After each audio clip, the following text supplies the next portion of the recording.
For a franchise that has spent more than 20 years exploring what it means to carry the weight of an entire world on your shoulders, Avatar has always been at its best when it makes that weight feel personal. And Avatar Aang, The Last Airbender, understands that completely. This movie isn't simply about what happens after Avatar The Last Airbender. It's about what happens after you've already saved the world. Aang defeated Ozai, he ended the 100-Year War, he helped build a new world alongside his friends, but what happens when the world moves forward, and you haven't? Because underneath all the gorgeous animation, massive bending battles, spirit world spectacle, and callbacks to the original series, this movie is really about survivor's guilt, grief, forgiveness, and the terrifying responsibility of being the last person carrying an entire culture forward. And as a 20-year fan of this franchise, I honestly think that's what makes this movie work. But before we get into all that, make sure you smash that like and subscribe button, grab your glider, and let's get into it. So, let's start with the obvious. This movie is gorgeous. The animation was completely stunning. An absolute step up from the animated series. One of my favorite visual choices came right at the beginning of the movie when you see the air temple just sitting underneath this incoming storm. There's almost something poetic about it. The place where Aang's people once lived is still standing, but everything that made it home is gone. And then they hit us with the intro. The beautiful narration of each one of our Team Avatar members going through their bending style and just showing us the beauty of each fucking style. Ugh, so good. But this isn't just a recap for the audience. It's Aang remembering. We're being reminded that every time Aang looks at the world he helped save, he also is looking at a world that came after the destruction of his own people. And that distinction becomes extremely important throughout the movie, because Aang is struggling. He's surrounded by people, he has friends, he has family, he has a world that loves him. But emotionally, he's still alone. We see him spending more time by himself and putting these walls up. And the biggest thing that he's struggling with is something that feels completely natural for Aang. What happens to the Air Nomads when I die? He isn't just the last Air Nomad. He's the Avatar. And those two identities are constantly pulling him in opposite direction. As the Avatar, he's responsible for everybody. But as Aang, he just wants to preserve the culture that he lost. And I love that the movie doesn't pretend rebuilding this world is going to be easy. We know where it's eventually going, Republic City. We've seen the result of this rebuilding process in The Legend of Korra.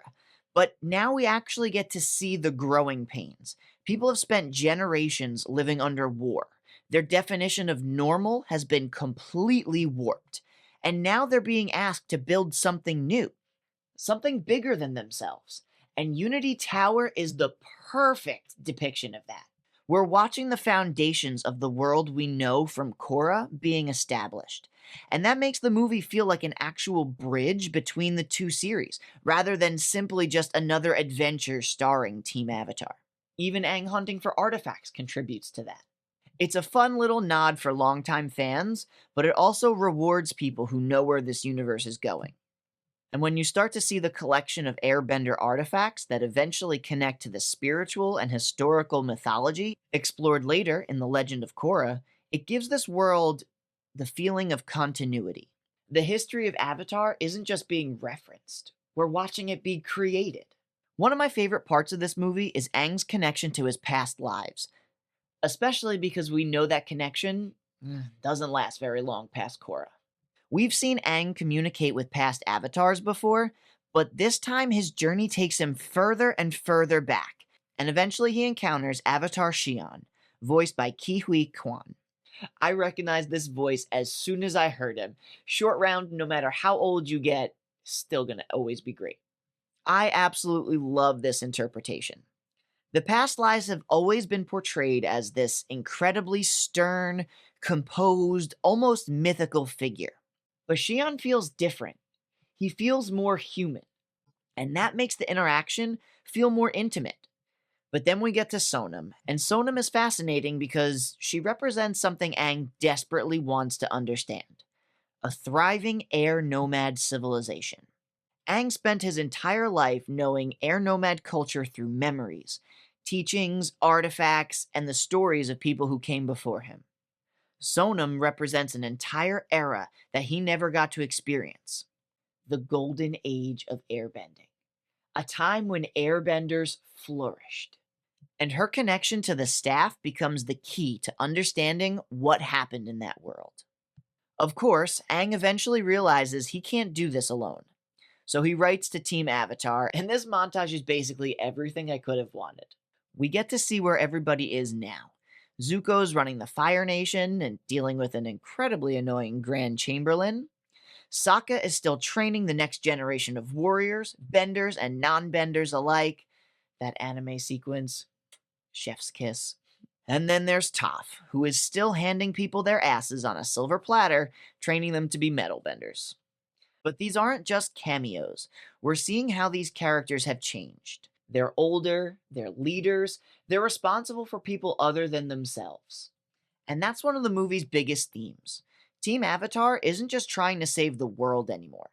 They're trying to rebuild it. And then we get introduced to the Denied.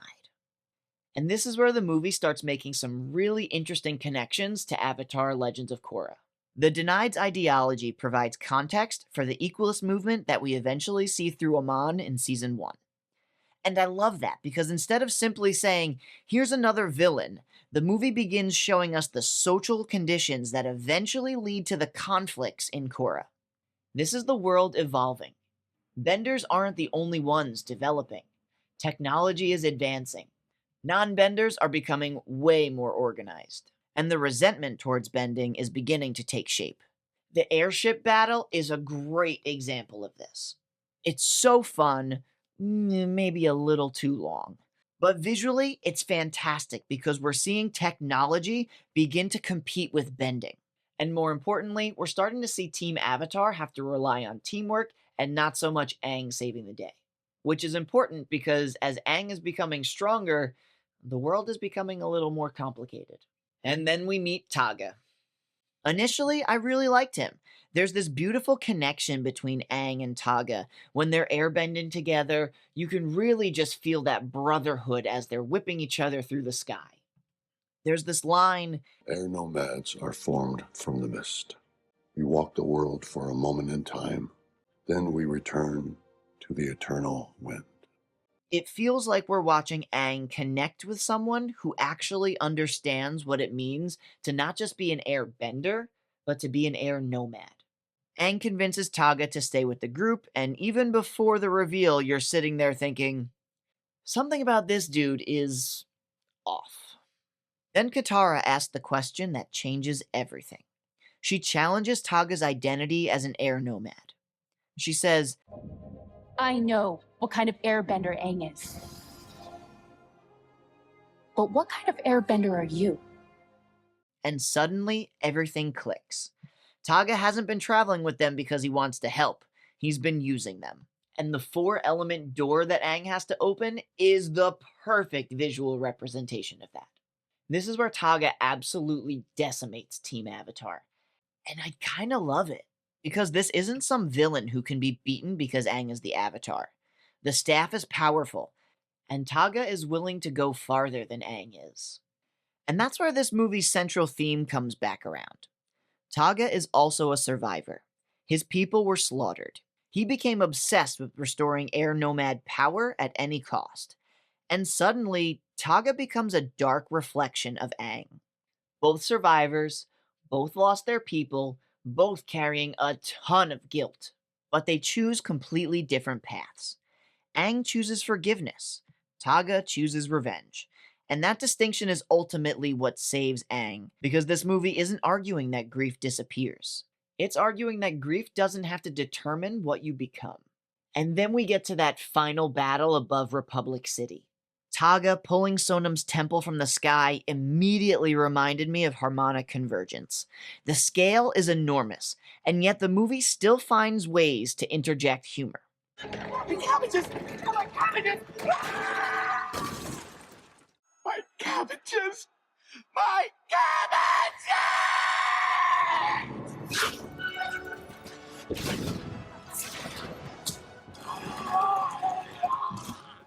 Dogs away!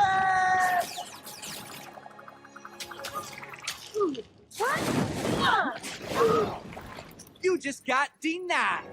But the battle becomes genuinely frightening once Taga connects with the staff.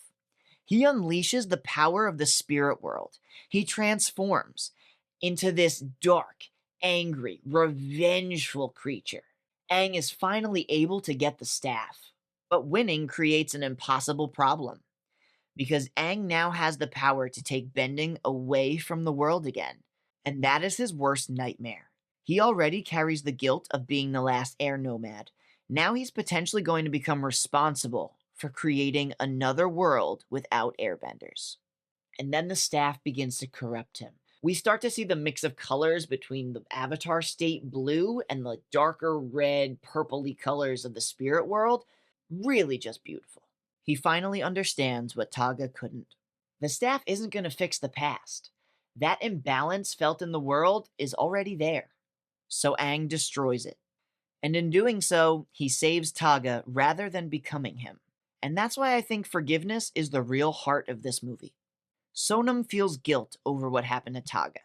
Taga feels guilt over surviving. Aang feels guilt over surviving. Everyone is carrying something. But the movie doesn't end with Aang forgetting the past. It ends with him accepting it.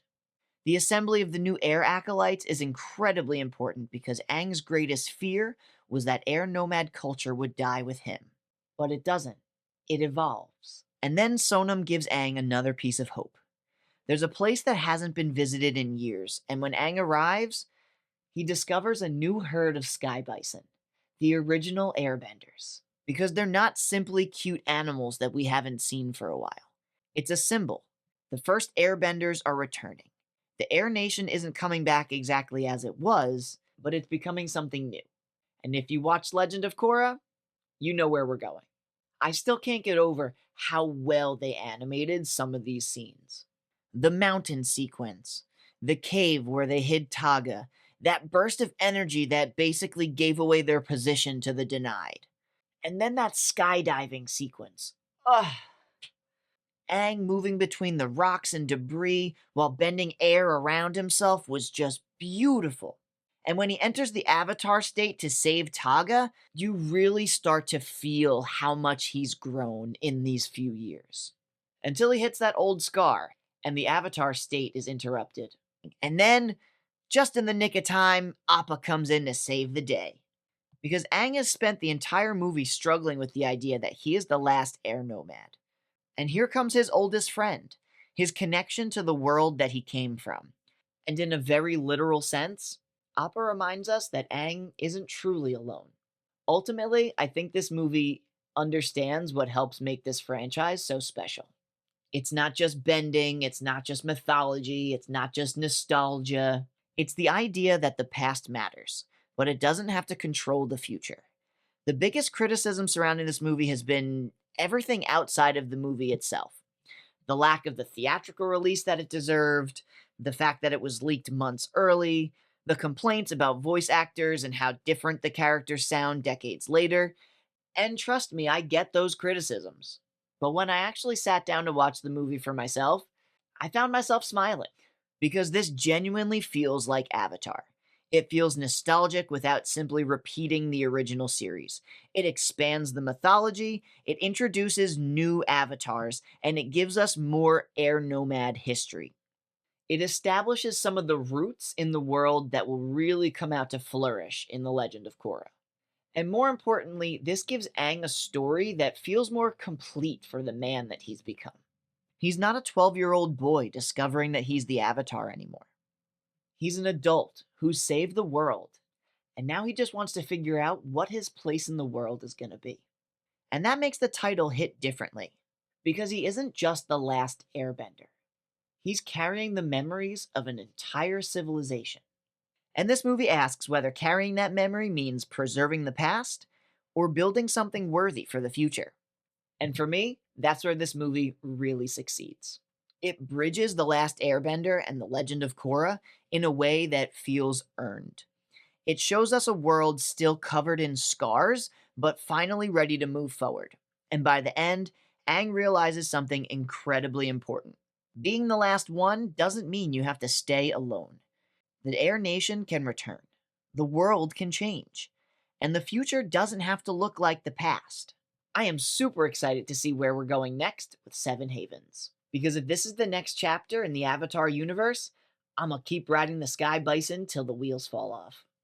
Thanks for sticking around, guys. I hope you enjoyed this video. Make sure you smash that like and subscribe button so you don't miss another video here on the channel.